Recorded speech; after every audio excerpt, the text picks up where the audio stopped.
Hello, my name is Perminder Mann. I am the CEO at OpenBooks UK. We're one of the country's leading book publishers, publishing bestsellers and prize winners for both adults and children. Hopefully, you might have read a few. You can see some of them behind me here. Our aim is to get our books into the hands of readers everywhere. You can find our books in supermarkets, in local bookshops, in pound shops and in museums. It's a cliche in any job to say that no one day is the same, but I promise you it's true with mine. In fact, as CEO, I'd argue that no 1 minute is the same. One moment, I might be making a decision on a major book acquisition. The next, I'll be having the final say on the design of a new marketing campaign. I might be interviewing a new recruit or helping the production team fight their latest supply chain challenge. I might be at my desk answering emails, running across town to meet industry colleagues, mentoring a publishing hopeful, or standing up to present my plans to the board, my bosses, all in a day's work. Overall, though, I'm in charge of setting the long-term strategic direction of the business, guiding the values and culture of the company, bringing in the policies and initiatives that will help us grow. And I'm in charge of leading my brilliant leadership team.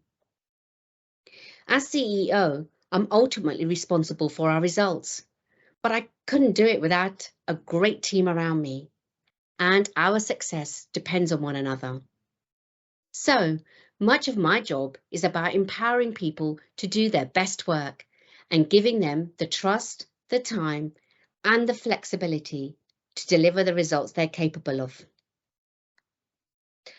I'm the child of first-generation immigrant parents, and I grew up in a tight-knit Indian community in West London, one of 8 kids. I'd spend my summers in the local library, borrowing as many books as I could carry.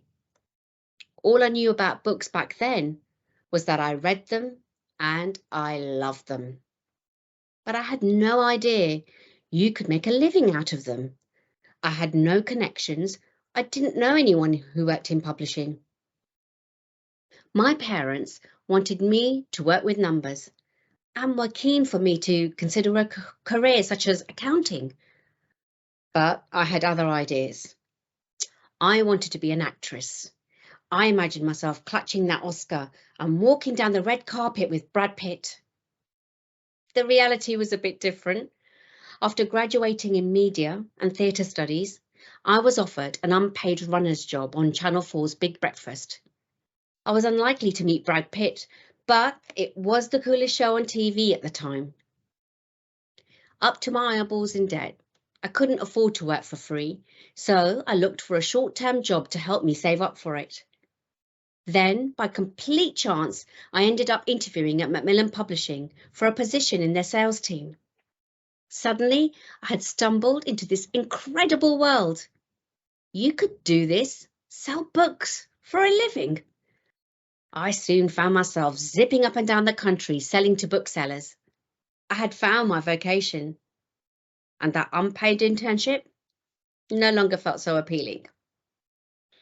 Careers these days are rarely one straight road to the top. They involve all sorts of bumps and diversions along the way. My time in book publishing has involved moves sideways, steps back, and even steps away to concentrate on my family. I spent over a decade working in the industry before I finally arrived at OpenBooks UK. And 14 years later, here I am as CEO. There's a place for everyone in the book industry. I mean that. Whatever your skill set, whatever your background, there's a job for everyone, whether that's in editorial or production, marketing and publicity, sales and IT. Think about your strengths. Watch the Other Day in the Life videos and see if there are roles that excite you. And take a look at our website too. There are lots of resources there for anyone thinking about publishing. Find your tribe, meet fellow publishing hopefuls. Events like this are a perfect start. follow your favourite book talker. Join the Society of Young Publishers. These are the people that will be your friends and colleagues as you progress. And show your passion. That's what we look for above all else when we're hiring. Passionate people who love books. And last, but not least, embrace your individuality. That's been my biggest lesson for sure. When I broke into the book industry, no one looked like me or spoke like me. I remember taking elocution and English grammar lessons, anything to fit in. And then, again, all those years later, when I first became CEO, I looked at the other leaders around me and became so aware of my difference. I cut my hair to look more serious. I even changed my clothes. But I came to realise it was my authenticity that got me that job. It was my lived experience and my values that brought me here. To succeed, I couldn't be some cutty cooker clone. I had to be me. Your difference is your superpower. Don't ever forget that. And good luck. It's a wonderful industry filled with brilliant, talented people. And I'm so lucky to work in this world every day. And if you love books and like the sound of spending your days bringing them to life, you'll find a place here too. I promise.